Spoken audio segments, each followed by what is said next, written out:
This is a full Android-based system with a massive 12.3-inch display, wireless car, Apple CarPlay, wireless Android Auto, HDMI input and output, built-in GPS, SIM card support, and a Qualcomm 8-core processor. And you can see the unit starts up fast too, but it's actually connecting to my Apple CarPlay because I have my phone right here. So now this is the main menu of the Apple CarPlay. So you scroll down and just click that home icon, and this is where it's gonna bring you. So it's gonna bring you to your default widgets section. It's user preference. You can actually change the themes on this however you like. But if you wanted to drag, I have YouTube here, and if you want to make that bigger and just have two widgets, you could do that. The YouTube main homepage, and if you wanted to just play a video, let's play a video here. So here we have, so these are the cables, and here's the jump starter itself. A typical YouTube video. Weight very much. Comes with a built-in LED light. And let's see if it comes charged up. That's full-size screen. 82%. Now inside the box you do get the these, I would call this heavy duty. These are heavy duty jumper cables. And because of the resolution of the screen, it's not going to stretch it all the way to 12.3 inches. It'll actually just keep it at that aspect ratio. And this is actual, this is happening in real time right now where someone's calling me right now. So I could just decline here. I could decline on my steering wheel. You can go to that radio icon right here, and we have radio. You could change your stations. You could, so your typical radio menu has FM, AM. This is a stereo mono switch. This thing right here is for you to edit the station name, and then PTY, it'll select the station type for auto search. Yes, it has nothing to do with the screen, but more like the camera. But it's working. So we got the rear view camera working now. So now let's test the mic. Just gonna shut this off so we don't make a lot of noise here. And let's get some music in here or some tunes. Whoa. Okay, right away I could hear that the speakers sound great. Oh, look at that, the volume works. Again. Yes, so the volume works. And if we want to go to track, there you go. One track down, track up. Okay, so that works perfectly. Alright, so it looks like my steering wheel controls are working. But if I hit this microphone, set a timer for 2 minutes. Alright, 2 minutes. Starting now. And you can see that's working.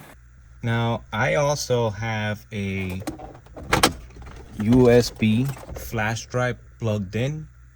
And I'm not going to be using this, but this is just for test purposes so you can see that it actually works. And in order to play that, I'm going to go to this little folder right here, and that'll bring in my USB 3. It'll give you the apps that it'll play with. I'm not sure what I should choose here. Let's just go with music and just keep it as always. And then my volume is down.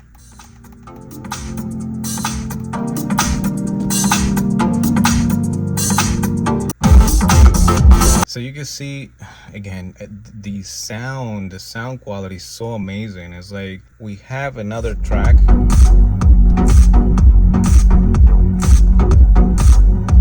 Now, one thing I don't like about this is the volume. And again, this is why I wish they had a knob here, but it doesn't. But if you want to bring the volume down, these are the quick icons in here. You can see that. Okay.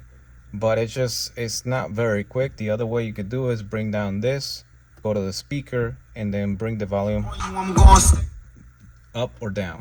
I find that it's way easier to do the physical button right in my steering wheel right here.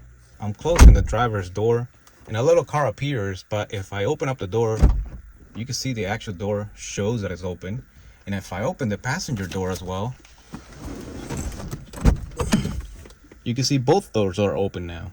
YouTube just works just like it works in your phone. It's actually, if you want to tinker around with YouTube and watch YouTube videos on here, it's pretty cool. It works just like if you're watching it on a tablet. You get the USB charging cord. again, the unit does not disappoint at all. Everything you do through it, you just, you open an app and you could get back out of it if you want, and it just works flawlessly. I don't have any complaints about the actual performance of it. However, when it comes to the user interface and user experience, I think it could use a lot of improvement. And one of the things right here from the very homepage, when we're using these widgets, these things right here, in order to make this wider, smaller, like if I mess with it within 5 times, like 3 out of 5 times, I'll end up touching something that I'm not supposed to be touching. Might just be me, that I need to get used to it, but that's the thing. This thing right here is pretty cool because it actually shows the car moving. Even though it's not a Prius, the speedometer is very accurate. It's actually off by 1 mile per hour, but that's it. As far as that is almost to the dot accurate. I could see myself driving 3 to 4 hours without actually being bored, because this thing, the fact that it has Apple CarPlay or Android Auto, I don't need to be touching my phone. I could just check my messages from here, make a phone call, go to maps, go to my podcasts, and it'll bring up all my podcasts, and I could, whatever it is, I could just play it. It really doesn't matter if your phone's near you or if your phone's in your backpack. You could play it all from here. As long as the Bluetooth is turned on your phone, it'll connect. No problem with that. I could also use Waze right from here without going on my phone. Whatever other apps that are supported by Apple CarPlay, they're all in here.